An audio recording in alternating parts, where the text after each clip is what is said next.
Dito sa Papa Dudut Stories, ikaw ay hindi nag-iisa.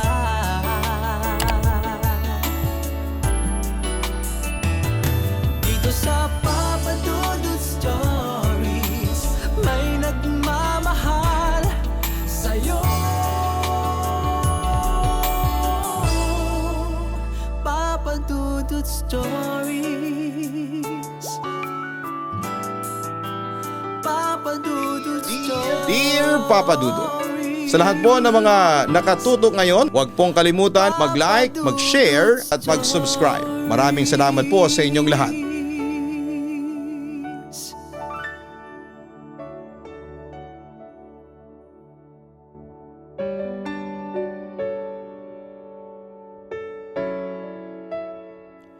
Dear Papa Dudut, magandang gabi po sa inyong lahat. Ako po si Carmine Fulgencio ng Bahay Toro, Quezon City.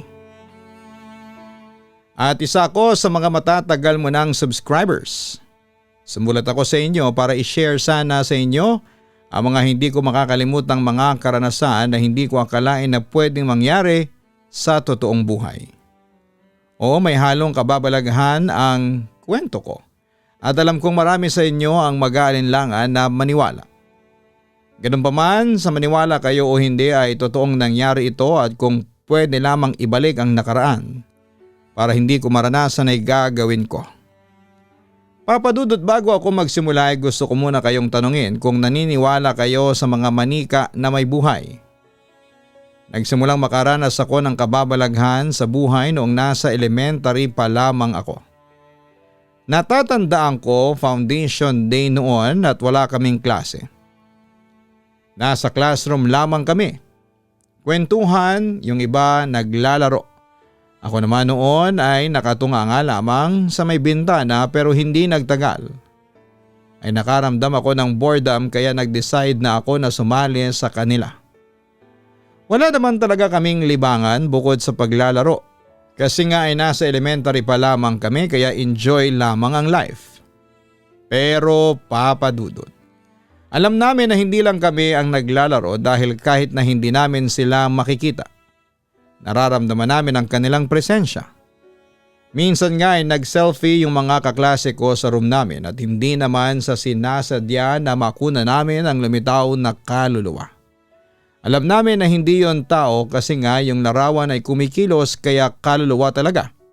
At kami lang naman yung tao doon sa room at wala nang iba pa.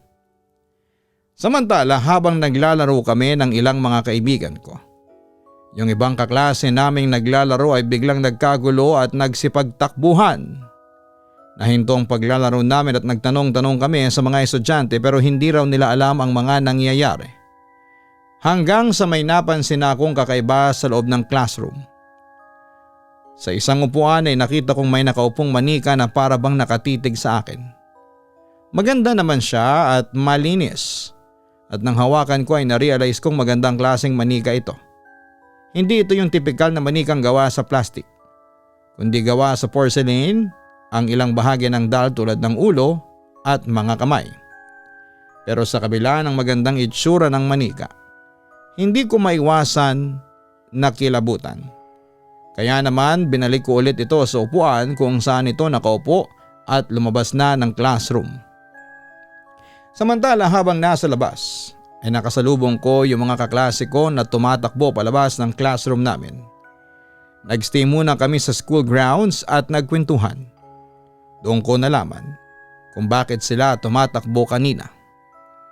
Yung manika na nakaupo sa desk chair ni Michelle. Nakita namin na gumalaw. Hindi lang isa kundi 3 beses pa. Kwento ng isang kaklase kong si Angela. Talaga? Baka naman hangin lang yun kaya gumalaw. Nagaanin lang ang wika ko sa kanila. Hindi kita namin na lumingon yung ulo ng manika. Kaya naman kami natakot kasi parang may buhay yung manika. Wika ng isa ko pang kaklase na si Joy. Nakita ko nga yung manika kanina. Medyo kinilabutan nga ako. Sabi ko na lamang. Kanino bang manika yon? O sisa ko pa? Hindi namin alam.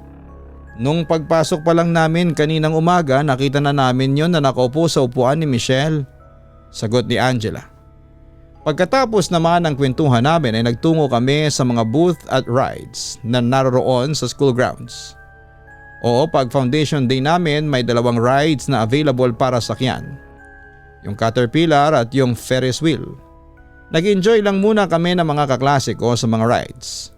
May iba naman sa amin ang nahuli pa at kinulong sa love booth at kinukulong kasama ng kanilang mga crush. Makalipas nga ang 1 oras ay nagpasya na kaming bumalik sa classroom. Kasabay naming pumasok yung teenager namin sa home economics. Nang makita niya yung manika na nakaupo pa rin sa upuan ni Michelle ay nakita namin na nataranta siya. "Carmine, itapon mo na nga yung manika na yan sa labas," utos niya sa akin. Ako naman ay dali-daling sumunod sa ipinag-uutos ng guro ko. Tinapon ko ang manika sa basurahan na nasa labas. Pero bago ko ito itapon ay sinabi ko pa doon sa manika na ang ganda mo pa naman. Sana. Kaso, nakakakilabot ka. Wika ko. Nang bumalik ako sa classroom ay naabutan ko ang teacher namin na nakikipagkwentuhan sa mga kaklase ko tungkol doon sa manika. Ikinuwento kasi ng mga kaklase ko na natakot sila sa manika dahil gumagalaw daw ang ulo nito kanina. Sabi naman ng teacher ko ay galing ang manika doon sa home economics room at maski siya ay nakakaramdam ng kababalaghan doon sa manikang yon. Kwento pa niya sa amin kaninang umaga daw. Bandang alas 5 ay dumating siya sa kantin ng school para maghanda para sa foundation day. Nang makarinig daw siya ng ingay sa home economics room. Parang ingay daw ng makina ng pananahi dahil sa room na yon ay nailagay yung manika para sa pagtatahi. Natakot daw yung teacher pero pinuntahan niya yung kwarto sa katapat lang ng kantin. Sumilip na lamang siya sa bintana ng kwarto at laking gulat niya nang makita yung manika at yung makina ng pananahi na gumagalaw sabay-sabay. Talagang parang nananahi lang yung manika. Natakot ang teacher kaya tumakbo siya papunta sa kantina umiiyak. Tinanong daw siya ng ibang guro at ikinuwento niya yung nakita niya. Kaya ganoon na lamang ang takot niya nang makita yung manika. "Sino pala ang nagdala sa inyo ng manika na yon dito sa kwarto ninyo?" Muling tanong sa amin ng guro. "Hindi po namin alam. Nakita na lang po namin yung kanina sa upuan ni Michelle kaninang alas 6 ng umaga." Sagot naman ni Angela sa teacher namin. Samantala natapos ang foundation day namin bandang 6 p.m. at mabilis akong umuwi sa bahay. Pagdating sa bahay, sinalubong ako kaagad ang kapatid kong babae na si Carla na nooy 3 years old pa lamang habang naabutan ko naman sina mama at papa na naghahanda na ng hapunan namin. Agad ako nagkwento sa mga magulang ko tungkol sa foundation day namin. Sa kabilang banda ay wala akong kamalay-malay na binuksan pala ni Carla ang bag ko na iniwan ko sa sofa at meron siyang kinuha sa loob nang hindi ko napapansin. Nung matapos na ang paghahain ay tinawag na ni mama si Carla at paglapit nito ay laking gulat ko sa hawak-hawak niya. "Saan mo nakuha yan?" tanong ko sa kapatid ko. "Doon po," wika ni Carla sabay turo sa bag ko. Agad ko namang kinuha ang hawak-hawak niya. Ang manikang tinapon ko sa basurahan kanina pero misteryosong nakapasok muli sa bag ko. Pero umiyak si Carla sa pagkuha ko sa manika. "Hindi sa iyo to, Carla. Manika to dun sa school namin." Wika ko habang nagtataka kung paanong napunta yon sa bag ko. Bakit nasa bag mo?" usisa pa ni Papa. "Hindi ko po alam. Baka siguro may naglagay po dito sa bag ko." Sagot ko naman. "Ate Carmine, akin na lang po." Pamimilit sa akin ang kapatid ko. "Ibigay mo na sa kanya yung manika, total ay mukhang bago at maganda pa naman. Kaysa naman umiyak pa yung kapatid mo." Ang sabi naman ni mama. No choice, binalik ko na lamang ang manika sa kapatid ko.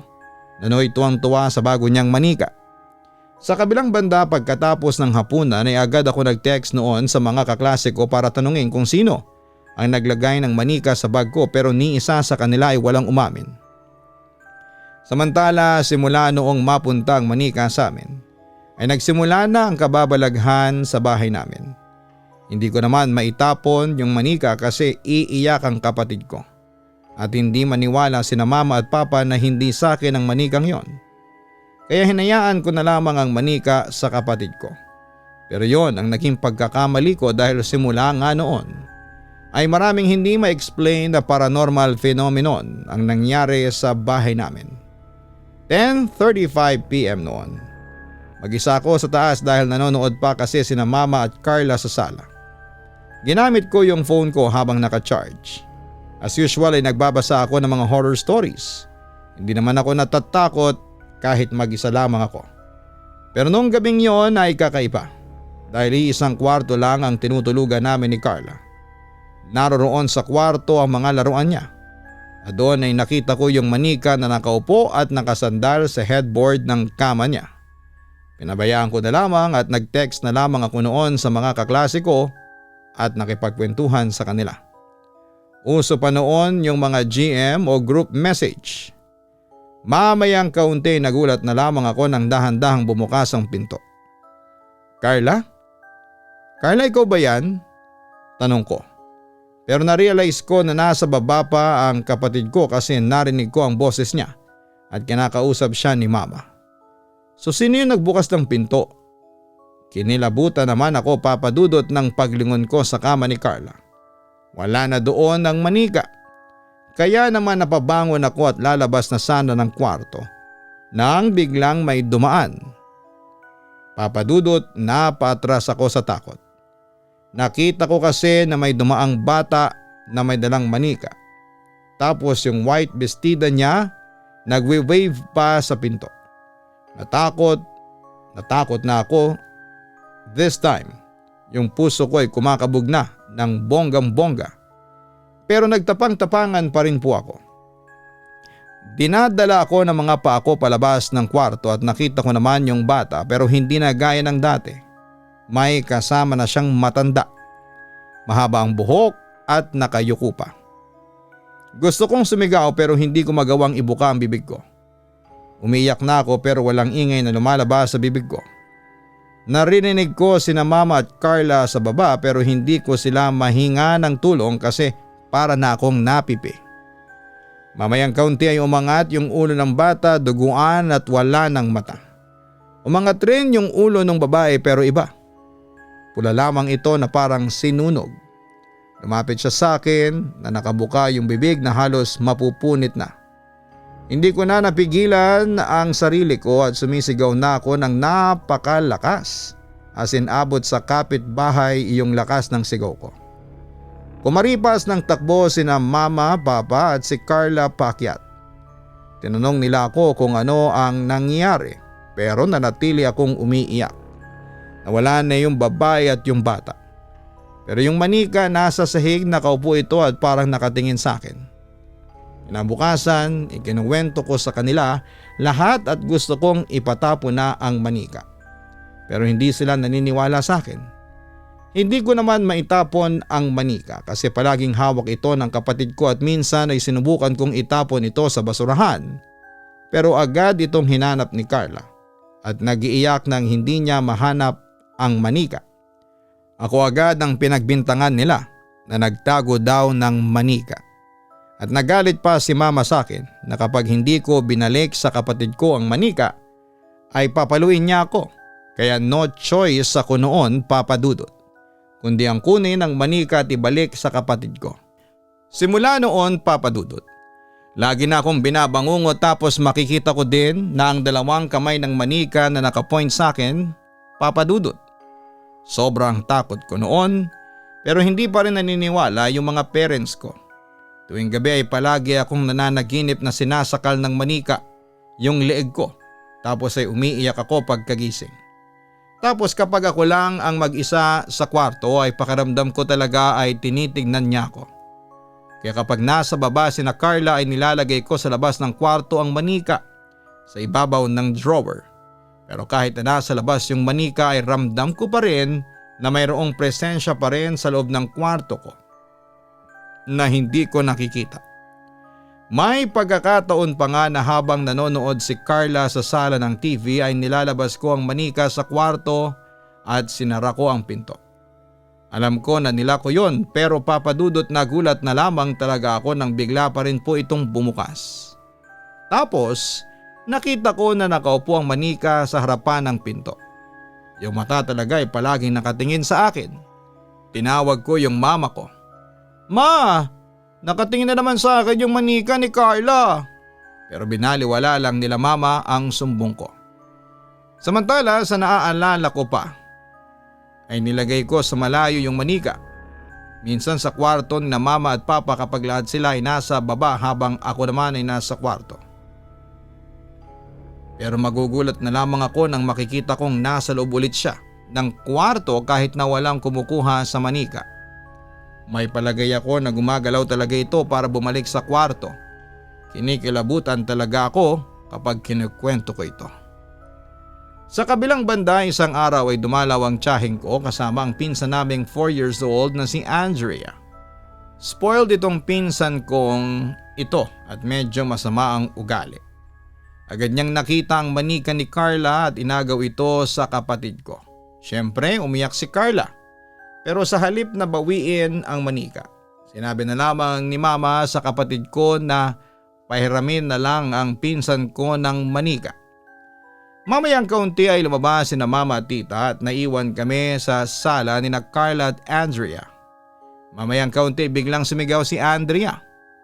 "Ate Carmine, kinagat ako ng manika," sumbong niya sa akin habang umiiyak. Siyempre nagulat ako sa sinigaw niya kaya tumakbo ako sa pinsan ko at nakita ko yung braso niya na may dugo. "Paano ka naman kinagat ng manika?" tanong ko sa pinsan ko. "Bigla na lamang bumuka ang bibig ng manika tapos kinagat ako," sabi ng pinsan ko. Tiyanek ko naman ang bibig ng manika, gawa ito sa porcelain pero sarado ang bibig nito, as in imposibleng mga gatang manika. "Nagalit sa iyo si Ana," biglang sabi ng kapatid kong si Carla. "Sinong Ana?" Usisa ko naman sa kapatid ko. "Siya po yung unang may-ari ng manika. Siya po yung kumagat kay Andrea. Hindi po yung manika," sumbong niya. "Nakita mo ba kung paano niya kinagat si Andrea?" Usisa ko pa. "Opo," simple ang sagot ng kapatid ko. Sa kabilang banda ay muling nagsalita si Andrea. "Yung manika po talagang kumagat sa akin," giit niya. "Paano ka naman kakagatin ito? Hindi naman gumagalaw ang manika," sabi ko na lamang sa pinsan ko para mabawasan ang takot na nararamdaman ko. Kumbaga naging in denial na lamang ako. "Gumagalaw siya ate," sabi pa niya. Sa kanya ka lang daw," sagot pa ni Andrea. Natakot na ako sa sinabi ng pinsan ko. Kaya kinuha ko ang manika at ibinalot ko sa plastic. Tinali ko ng yarn ng plastic. Nilagyan ko na rin ng duct tape para secured. Mahirap na. Lumabas ako sa bahay at nagpunta sa basurahan ng kapitbahay namin. At doon ko tinapon ang manika. Natakot ako na baka saktan na niya kami ng kapatid ko. Baka kunin niya ako, kaya itinapon ko siya doon. Himala namang hindi nagreklamo si Carla nang makita niyang tinapon ko ang manika. Para kong nabunutan ng tinik noon sa dibdib. "Papa Dudut, simula noon ay ayoko na sa mga manika. Hindi ko na rin kinuwento sa mga magulang ko at tiyahing ko ang pangyayari.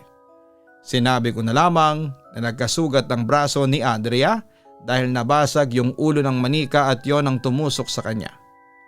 Sa ngayon, Papa Dudut, ay dalaga na kaming pareho ni Carla pero hindi ko pa rin makalimutan yung na-experience kong yon. Yung hiwaga at kababalaghan ng manikang yon. Hindi ko na rin inalam kung saan ang galing ang manikang yon at sino yung batang babae at yung kasama niyang matured na babae na sa tingin ko ay mag-ina. Hindi na rin naman sila nagpakita o nagparamdam sa akin simula nung naitapon ko na yung manika. Papa Dudut, hanggang dito na lamang ang sulat ko. Sana'y mabasa nyo ito at mapiling i-ere. Sa mga taong mahilig sa manika, isang paalala lang. Mag-ingat kayo sa mga laruang yan dahil ako mismo napatunayan ko na pwedeng saniban ang mga yan ng mga masasamang elemento at baka guluhin lang nila ang mga buhay ninyo. Maraming salamat at magandang gabi sa inyong lahat. Lubos na gumagalang, Carmine Fulgencio. Maraming salamat, Carmine, sa pag-share mo ng kwento sa aming programa. May ilang mga tao talagang takot sa mga manika. Pediophobia ang tawag sa irrational fear sa mga manika. Sa kabilang banda, may mga kaso o insidente ng mga sinasapiang manika. At isa na nga sa pinakapamoso dito ay ang Annabelle doll. Bagamat walang makapagsasabi kung bakit sinasapian ng mga masasamang elemento ang mga manika. Ayon sa mga paranormal experts, maaring isa sa dahilan ng pagsapi sa mga manika ay mas madaling makahanap ng biktima ang mga demonyo dahil sa mga manika at laruan at madalas laruin ng mga tao, lalo na mga bata na ayon sa mga paranormal experts ay pinaka-vulnerable sa mga demonic possessions and attacks. Kung meron kayong manika pero nakakaramdam na kayo na parang may mali doon sa laruan ninyo, ay huwag na kayong manghinayang na itapon ito. At syempre huwag din kakalimutan ang kapangyarihan ng dasal at pananampalataya sa Panginoon na siyang magiging panlaban ninyo laban sa mga demonic attacks or any possessions. Hanggang sa muli, ako po ang inyong si Papa Dudut. Huwag kalimutan na mag-like, mag-share at mag-subscribe. Hanapin ang Kaistorya YouTube channel para sa horror stories at manood ng Papa Dudut Family YouTube channel. Maraming salamat po.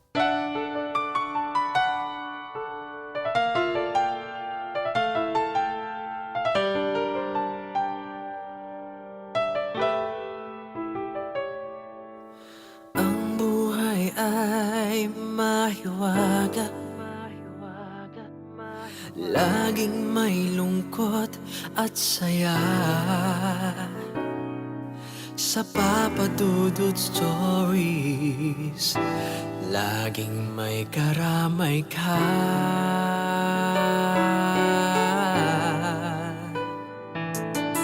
Mga problemang kay bigat,